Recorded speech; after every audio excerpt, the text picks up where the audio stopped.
السلام علیکم ورحمۃ اللہ وبرکاتہ۔ آج پوری دنیا کے مسلمان مختلف مسائل سے دوچار ہیں اور بہت سارے چیلنجز ان کے ارد گرد چکر لگا رہے ہیں اور بہت ساری پریشانیاں امت کو اپنے گھیرے میں لیے ہوئے ہیں۔ ایسے حالات میں ہمارا یہ فریضہ بنتا ہے کہ ہم قرآن کی روشنی میں یہ جاننے کی کوشش کریں کہ ان حالات سے نکلنے کا کون سا راستہ ہو سکتا ہے۔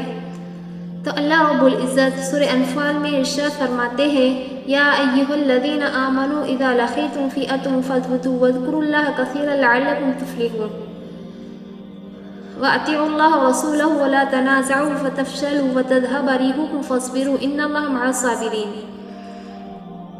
اس آیت کریمہ میں اللہ رب العزت حالات میں پھنسے ہوئے مسلمانوں کے نکلنے کے ایک نسخے کو بیان کیا ہے جو 5 امور پر مشتمل ہے۔ سب سے پہلے اللہ رب العزت ارشاد فرماتے ہیں، یا ایھا الذین آمنوا اذا لقیتم فئۃ، اے ایمان والو، اے مسلمانوں، جب تمہارا کسی جماعت سے مدبھیڑ ہو جائے یا کسی جماعت سے مقابلہ ہو جائے، چاہے وہ جماعت ظاہری میں کتنی ہی بڑی کیوں نہ ہو، چاہے وہ جماعت کتنی ہی طاقتور کیوں نہ ہو، چاہے وہ جماعت کے پاس کتنے ہی مال و اسباب موجود ہو، مگر اللہ رب العزت کے سامنے اس کی کوئی حیثیت نہیں۔ اللہ رب العزت کے عزت سے زیادہ طاقتور کوئی نہیں ہو سکتا۔ سب سے پہلے ایک مسلمان کو یہ ذہن بنانا چاہیے۔ اس کے بعد اللہ رب العزت ارشاد فرماتے ہیں، فَاثْبُتُوا، یعنی ثابت قدم رہو۔ ثابت قدم رہنے کا مطلب یہ ہے کہ اپنے ایمان کو مضبوط بنائیں۔ اپنے ایمان کو مضبوط بنانے کے لیے عقائد کا درست ہونا بہت ضروری ہے۔ عقائد کے معلومات حاصل کرنی ہوگی، کیونکہ آج مسلمانوں کا بڑا طبقہ وہ ہے جو عقائد سے محروم ہے۔ اسے کچھ پتہ نہیں کہ ایک مسلمان کو اللہ رب العزت کے سلسلے میں کیا عقیدہ رکھنا چاہیے، ایک مسلمان کو رسول اللہ صلی اللہ علیہ وسلم کے سلسلے میں کیا عقیدہ رکھنا چاہیے۔ بلکہ مسلمانوں کی بڑی تعداد وہ ہے جو مغربیت سے متاثر ہو کر اسلامی عقائد کے سلسلے میں شکوک و شبہات کا شکار ہے۔ ایسے حالات میں ہم ثابت قدم کیسے رہ سکتے ہیں؟ تو ہمیں سب سے پہلے ثابت قدم رہنے کے لیے ایمان کو مضبوط کرنا ہوگا، اور ایمان کو مضبوط کرنے کے لیے عقائد کا واقف ہونا بہت ضروری ہے۔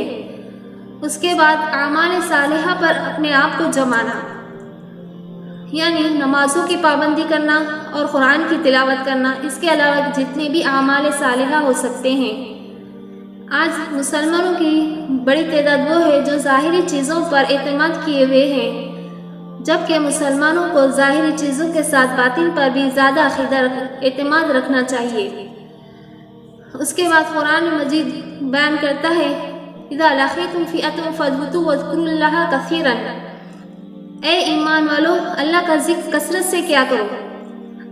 آج ہم دیکھتے ہیں کہ اگر آپ کو کمپیوٹر بھی چلانا ہے تو پاسورڈ ڈالنا پڑتا ہے، فون بھی چلانا ہے تو پاسورڈ ڈالنا پڑتا ہے۔ اسی طریقے سے دنیا کی ہر چیز چلانے کے لیے آج پاسورڈ کی ضرورت پڑتی ہے۔ تو اسی طریقے سے اللہ کی مدد حاصل کرنے کے لیے کثرت سے اللہ کا ذکر کرنا چاہیے، کیونکہ اللہ کے ذکر کے بغیر کوئی مسئلہ حل نہیں ہو سکتا۔ انسان کو ظاہری طاقت اور انرجی بھی اللہ کے ذکر سے ہی ملتی ہے، اور انسان کا ظاہری سکون اور اطمینان بھی اللہ کے ذکر سے ہی ملتا ہے۔ قرآن مجید نے پھر دوسرا نسخہ بیان کیا کہ انسان ثابت قدمی کے ساتھ ساتھ اللہ کا ذکر، اس کے بعد قرآن نے فل اسٹاپ دیا ہے۔ اس کے بعد قرآن کیا کہتا ہے، وَاذْكُرُوا اللَّهَ كَثِيرًا لَعَلَّكُمْ تُفْلِحُونَ، تاکہ تم کامیاب ہو جاؤ۔ ثابت قدمی اور اللہ کا ذکر، یہ دونوں کسی حالات سے بھی مقابلہ کرنے کے لیے اولین نسخہ ہے جو قرآن مجید نے بیان کیا ہے۔ اس لیے ہمیں چاہیے کہ ہم اپنے بچوں کے ایمان کو مضبوط بنانے کی کوشش کریں، ہم اپنے خود کے ایمان کو مضبوط بنانے کی کوشش کریں، اور اپنے محلے کے مسلمانوں کے ایمان کو مضبوط بنانے کی کوشش کریں، اور اللہ کا ذکر بھی ساتھ ساتھ میں کیا کریں۔ اللہ کا ذکر کرنے کا آسان طریقہ یہ ہے کہ صبح اور شام کی دعاؤں کا اہتمام کریں، نماز کی پابندی کریں اور قرآن کی تلاوت کریں۔ اللہ رب العزت سے دعا ہے کہ اللہ رب العزت ہمیں ہر حالات سے مقابلہ کرنے کی توفیق عطا فرمائے، اور اللہ کا ذکر کرنے کی توفیق عطا فرمائے، اور ایمان پر ثابت قدم رہنے کی توفیق عطا فرمائے۔